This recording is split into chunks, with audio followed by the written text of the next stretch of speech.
आमदार देवेंद्र कोटे यांची जिल्हाधिकारी एस कार्तिकेयन यांच्या समवेत विकास कामावर चर्चा, पदभार घेतल्याबद्दल केला सन्मान।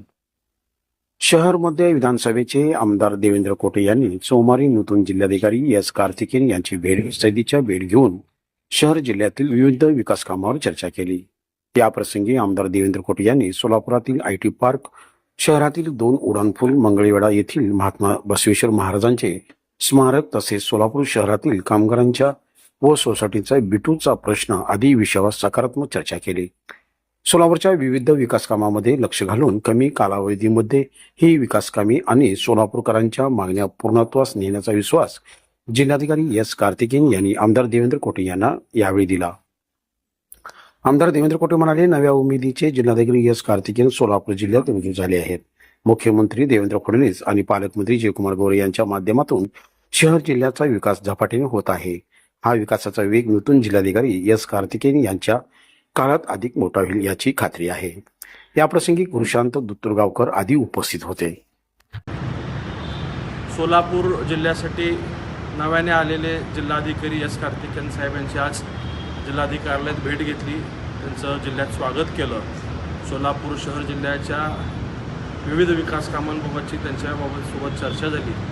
मला निश्चितच अपेक्षा आहे की एक नव्या उमेदीचे जिल्हाधिकारी आपल्याला सोलापूरला लाभलेले आहेत। मुख्यमंत्री देवेंद्र फडणवीस साहेब, त्याचबरोबर पालकमंत्री जयकुमार गोरे साहेबांच्या माध्यमातून ज्या पद्धतीने आपल्या शहर जिल्ह्याचा विकास अधिक झपाट्याने होत आहे, त्याच वेगाने मोना त्याच्याहीपेक्षा जास्त वेगाने नव्याने आलेले कार्तिकेयन साहेबसुद्धा कामकाज पाहतील आणि आपल्या अपेक्षित असलेल्या सगळ्या कामांना गती मिळेल हा देखील मला विश्वास आहे। आज त्यांच्या समवेत चर्चा करत असताना सोलापूर शहरातील आयटी पार्कच्या बाबतचा विषय असेल, त्याचबरोबर रखडलेल्या 2 उड्डाणपुलाच्या बाबत असेल, मंगळवेढा येथील महात्मा बसवेश्वर महाराजांच्या स्मारकाबाबत असेल, कामगारांच्या व विविध सोसायटींच्या बिटूंच्या प्रश्नासंदर्भात असेल, अशा विविध प्रश्नांबाबत आज त्यांच्यासोबत सकारात्मक चर्चा झाली।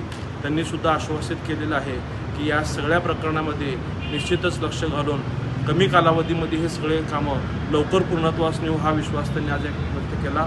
एक युवा लोकप्रतिनिधी म्हणून काम करत असताना संपूर्ण जिल्ह्यातील सगळी प्रशासकीय अधिकाऱ्यांची टीम ही युवा आहे, त्यामुळे निश्चितच आम्ही सगळेजण एकत्रितपणे काम करून आपल्या सोलापूर जिल्ह्याचा, शहराचा विकास करण्यासाठी प्रामाणिक प्रयत्नशील राहू हा विश्वास देतो। धन्यवाद।